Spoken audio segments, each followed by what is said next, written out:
Hi there, this is Danny, and the channel is You and Me Living Free, and I have some beautiful scenery to share today and also stories, of course.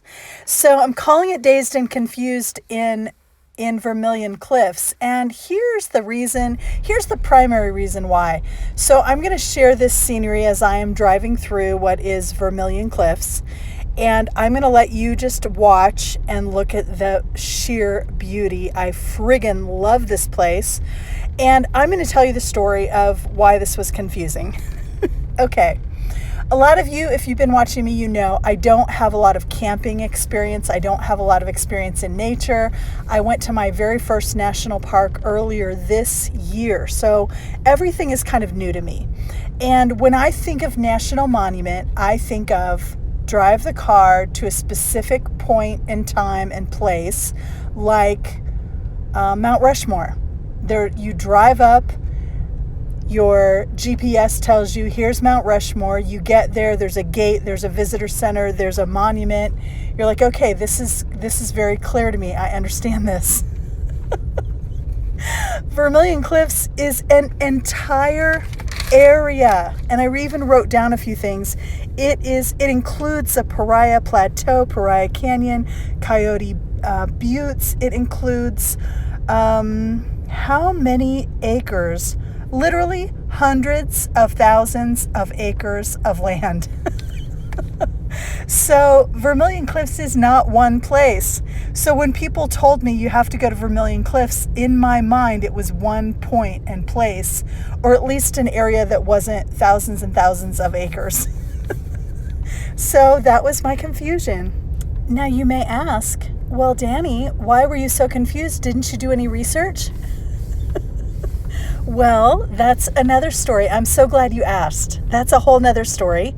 The reason I hadn't done any research is because I had just left Page, Arizona. And if you've seen my video on Page, Arizona, then you kind of know why I hadn't done research. In that whole town, I had so much trouble getting any cell service, getting any Wi-Fi, spending any time on the computer. Like, it was extra challenging. And I was just ready to kind of leave there. So I thought, how hard can it be? I'll just go. I'll leave. I won't worry about it. I'm sure I'll get there just fine. And then I'm going to this area that is some of the most remote areas in the country. So there was no cell service out here to tell me anything. You can believe that. Zero cell service out here. It wasn't until later on when I got to Kaibab, Utah. Am I saying that right? Kaibab? Kaibab, Utah, where I have actual real Wi-Fi and cell service. And I'm doing all this research now in hindsight. So let's get on with the story. I didn't have to... I was confused, I was dazed, but I knew also that it's beautiful. It's beautiful everywhere I look. So I wasn't that concerned. So I went down a little rabbit trail. I saw a sign for Lee's Ferry, and I thought, okay, cool, I'll drive down here and see if I can find Lee's Ferry, because I did some research and found out about how big a deal it is to cross the Colorado, and how this ferry was responsible for a lot of traffic back and forth until there was this big fatal accident, and they closed it down. So turn down the road. Looks like I'm headed to Lee's Ferry. You notice on the sign it doesn't give you any kind of miles or let you know how long it's going to be. This is what I found instead. I'm just driving around this whole little area with no real direction and no real cell service. And I come along this. Look at this. This is Pariah Canyon. This is where the car parked. Let me see. Yeah, that is part of the Colorado River where it meets the Pariah River. And this is Pariah Beach. And look how amazing this little place is. I was just like, what a happy little accident. I went ahead and went off the main road, took a chance, and this is my reward. I get to put my feet in the sand, which is one of the best things in life. If you have been watching me a little while, you know I got to walk along this beach. It's not huge, but what is there is incredible. It's just perfect. There were some other people there, but but not too many. It wasn't too crowded. We are talking about late October though, so I mean, but it was still like a 70 or so degree day. This water is clear and gorgeous. And I'll show you some of the rapids coming up and stuff. At this part, it was kind of calm. And everywhere around in the canyon are these amazing red rock formations and this part of the Vermilion Cliffs area. So there you can see part of the rapids. One of the things I didn't get on film, but I did see, were some boats coming down, some rafts filled with people who were like on a tour of the Colorado River. I would love to do that someday. It's definitely on the bucket list. I just consider myself very, very lucky to be standing here in the sun. Look at this. Oh, just fantastic. I love looking at this video right now. I feel like I'm back there. And speaking of going back, if I ever do go back, this is where I'm going to camp. And I want to tell you about it. It was only $20. And I don't think there were any hookups, but just for tent sites, it was $10. Lee's Ferry Campground. I found Lee's Ferry Campground. I never officially found Lee's Ferry.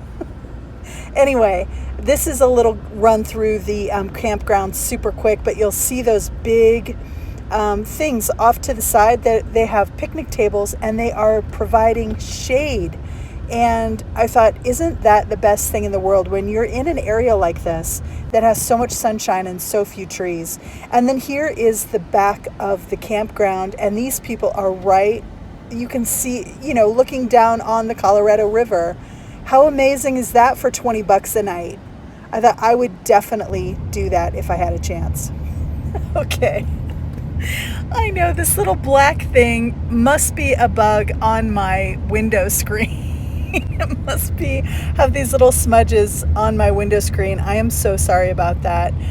This was another really particularly just pretty area as I was driving back here looking for Lee's Ferry. I did some actual research after I left and realized that the boat launch right there in Pariah Canyon, across from the beach, was the actual Lee's Ferry area, but I didn't specifically go there. I don't even know if there was a sign or not. Here's more Vermilion Cliffs, just pure gorgeousness, as you can see. And what better day to see them than on a day with that bright, crisp blue sky to contrast all the colors? As I'm looking back, I was here a few days ago, so I'm editing the video after the fact. And right now I'm in a lot of cloud cover, so there's a lot of gorgeous rock all around me, but the clouds are making it so that when you take a picture of it, it doesn't really sing like this does. Look at that blue sky and all those layers. I mean, this is hard to beat. This is hard to beat. Here's the deal, though. With Vermilion Cliffs, a lot of the area in Vermilion Cliffs is all gravel roads and stuff. It's very remote. And so I am just on 89A, kind of driving by everything. Like, I'm in the area and I can see it, but I'm not, right in there, because there are trails and stuff back here, but a lot of them require permits and a lot of them require 4x4 vehicles. Let me tell you, you're in a remote area when you can't even get to a trailhead without a 4x4 or at least high clearance vehicle. So we'll just have to settle for what we can see from here. Here's another mini story I have to tell you. It's like the GPS thing is often so funky because I had Vermilion Cliffs on my GPS, and you can see on the map it says Vermilion Cliffs National Monument with a star like it's one area, and it's really not. The blue dot off to the left is where I actually am. That's actually where the GPS took me, was to where the blue dot is. So where does the blue dot take me? You guessed it. It takes me down a gravel road. And I did see this sign as soon as I turned on the gravel road. So I thought, oh, gee, I'm in the right place. But I drove about 1.5 miles down this gravel road, about 10 or 15 miles an hour. And there was not one single car that passed me going my direction or the other direction coming back. It was so remote. I thought, even if I do find a great place to camp back here, I haven't had cell coverage in forever. I didn't let anybody know where I was. So finally, I just decided to turn around. But you can see this is like the edge of the Vermilion Cliffs area, because on the other side, it starts Kaibab National Forest. So here's me looking back at the dirt road. This is decision time. It's like, do I keep going or do I turn back and go back to the road? And so I decided to turn back and go back to the road and back to civilization, hopefully. Okay, maybe I went a little further and then I turned around. I got to the top of a little hill and I thought, if I can see anything, then maybe I'll keep going. But it was just like, there's more and more road and I still hadn't seen another person. So I was like, forget this. Got to let people know where I am. Got to be as safe as I can. Safety always comes first. So after this, I'm headed to the north rim of the Grand Canyon. So as I head north, I am at Kaibab National Forest, and I hope I'm pronouncing that right. It's one of those things, I look at that and I think kebab.